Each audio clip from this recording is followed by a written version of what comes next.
नमस्कार।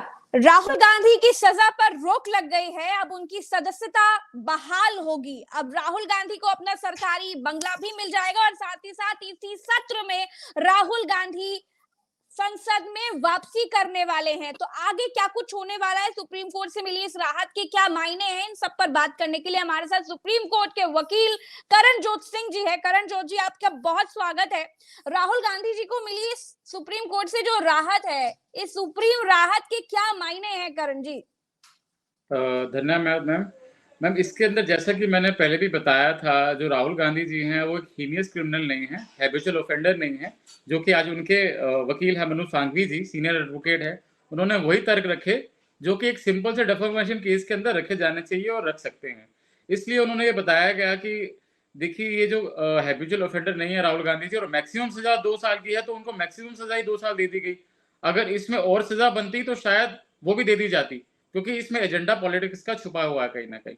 तो इसलिए आज राहुल गांधी के लिए कहीं ना कहीं बहुत बड़ी रिलीफ है और उनकी जीत भी है, क्योंकि कहीं ना कहीं उनको जो दबाया जा रहा था, तो वो कानून के जरिए सुप्रीम कोर्ट ने स्पष्ट कर दिया, जो कानून है, कानून को कानून की तरह ही रहने दीजिए, पॉलिटिक्स इन्वॉल्व ना कीजिए।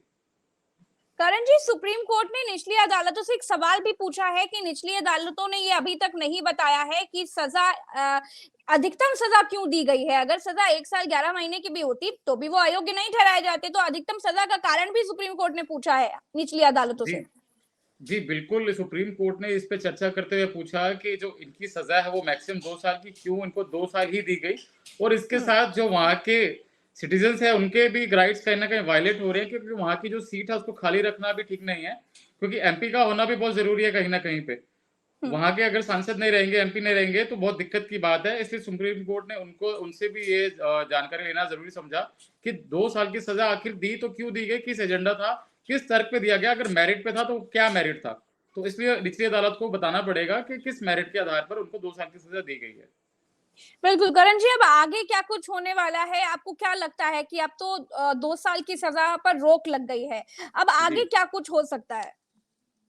जी, आगे सुप्रीम कोर्ट का यही तर्क रहेगा कि 2 साल की सजा थी, उस पे तो उन्होंने स्टे लगाया है, क्योंकि मैंने आपको जैसे बताया ये डेफोमेशन केस है। तो डेफोमेशन केस को कभी भी इतना सीरियसली या कॉग्निजेबल ऑफेंस नहीं माना जाता है। तो इसलिए अब इसके अंदर जो सजा है उसको तो रद्द करना चाहिए, और सुप्रीम कोर्ट शायद रद्द भी की जाएगी इस चीज के लिए। और आगे का जो उनपे है, राहुल गांधी को भी ये हिदायत दी गई है कि to be more careful in future, कि या उनको भी आगे से सतर्क रहने की जरूरत है। और ये भी सुप्रीम कोर्ट ने कहा कि आज तक कितने नेताओं को अपने भाषण याद है, जरा ये भी बताइए। जी। अच्छा, ये जो सुप्रीम कोर्ट ने राहुल गांधी की सजा पर रोक लगाई है करणजोत जी, तो मैं चाहती जी हूँ कि आप दर्शकों को इस रोक का मतलब बताएं। जी, रोक का मतलब ये है कि अब राहुल गांधी जी जो है जेल नहीं जाएंगे, हम्म। उनकी सजा पे स्टे लग चुका है।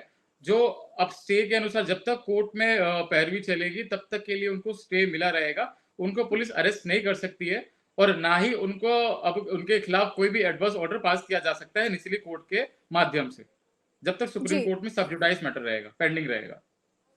बिल्कुल। सुप्रीम कोर्ट ने ये जो बात कही है कि अब हिदायत दी है कि अब राहुल गांधी को अपने भाषणों में बहुत केयरफुल होने की जरूरत जी है। तो क्या और तमाम नेता जो अपने भाषणों में बहुत तरह की हेट्रेड स्पीच देते हैं या बहुत तरह की बातें कहते हैं, क्या उन पर भी सुप्रीम कोर्ट आगे किसी तरह का कोई कार्रवाई कर सकता है? जी, बिल्कुल। देखिए, कानून सबके लिए एक बराबर है और सबके लिए समान है। अगर दूसरे नेता भी किसी उसके लिए ऐसा करते हैं, तो ज़रूर उस पे भी संज्ञान लिया जाएगा, और जैसी कंप्लेंट फ़ाइल होगी और कोर्ट जाया जाएगा, तो उस पे भी एक्शन होने की संभावना अब लगती है, क्योंकि अब राहुल गांधी के केस में ऐसा हुआ है, तो बाकी के केस में भी ऐसा होना चाहिए और होगा भी आगे जाके। बिल्कुल। तो अब ये समझा जा सकता है कि राहुल गांधी को उनका बंगला वापस मिल जाएगा, उनकी सांसदी वापस मिल जाएगी। जी, अभी तो इस चीज़ पे कहना मुश्किल है कि अभी मिल जाएगा, क्योंकि अभी सिर्फ़ उनकी सज़ा पे स्टे लगा है। रोक लगी है। बाकी आगे जाके इस पे सुप्रीम कोर्ट डिस्कस करेगा। जब तक एक पार्शियल ऑर्डर पास नहीं किया जाएगा, एक सेपरेट ऑर्डर पास नहीं किया जाएगा, तब तक के लिए हम नहीं बोल सकते कि उनकी सदस्यता वापस आ जाएगी। लेकिन चांसेस हैं कि उनकी सदस्यता वापस आ जाएगी, जो उनसे तर्क दिए जाएँगे निचली अदालत से। क्योंकि करणजोत जी, कानून तो ये कहता है कि अगर 2 साल से सजा कम होती है तो फिर सदस्यता नहीं जा सकती। तो अब जी, सदस्यता जी। चली गई है, तो क्या अब वो रिवाइव हो सकती है कि नहीं हो सकती है? जी, बिल्कुल, सुप्रीम कोर्ट अगर आदेश करेगा तो मैम वो रिवाइव होने की संभावना ज़्यादा है। अगर इस सज़ा को ही निरस्त कर दिया जाए, सज़ा को खत्म कर दिया जाए कि सज़ा बनती नहीं थी, लेकिन हम्म। सज़ा दे दी गई है विदाउट मेरिट, तो ज़रूर उनकी हम्म। सदस्यता वापस आ जाएगी, और उम्मीद भी यही की जा रही है कि उनकी सदस्यता वापस आ सकती है।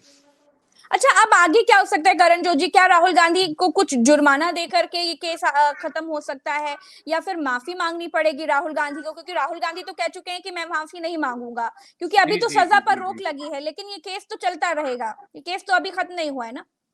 जी, बिल्कुल जी। अब सुप्रीम कोर्ट चाहे तो मैम इसमें कुछ ना कुछ एक ऐसा जुर्माना लगा करके इसके अंदर राहुल गांधी का जो कन्विक्शन है उसको खत्म किया जा क्या सकता है हो और उसकी सकता सज़ा है, वापस आ मतलब सकती क्या है। इसका मतलब हो क्या सकता है? सुप्रीम कोर्ट ज्यादा से ज्यादा क्या कर सकता है राहुल गांधी के लिए इस डिफेमेशन वाले केस में? मैम ज़्यादा से ज़्यादा मैंने आपको बताया था पहले भी कि इसमें जो है ज़्यादा से ज़्यादा फाइन लगा सकते हैं और उनको एक हिदायत देके छोड़ा जा सकता है कि to be careful more future. अगर आगे से वो ऐसा करते हैं तो डेफिनिटली उनकी सज़ा रद्द हो सकती है। लेकिन अभी के लिए क्या है कि क्योंकि वो हैबिचुअल ऑफेंडर नहीं है और ये पहला मामला है और सारे ही मामले जितने भी कंप्लेंट्स गई हैं बीजेपी कार्यकर्ताओं की तरफ से किया गया है और जिसमें अभी तक किसी में भी सज़ा नहीं हुई है, जो कि ये पहला मामला ऐसा है। तो इसके आधार को देखते हुए सुप्रीम कोर्ट एक जुर्माना लगा करके राहुल गांधी को बिल्कुल छोड़ सकते हैं इसमें।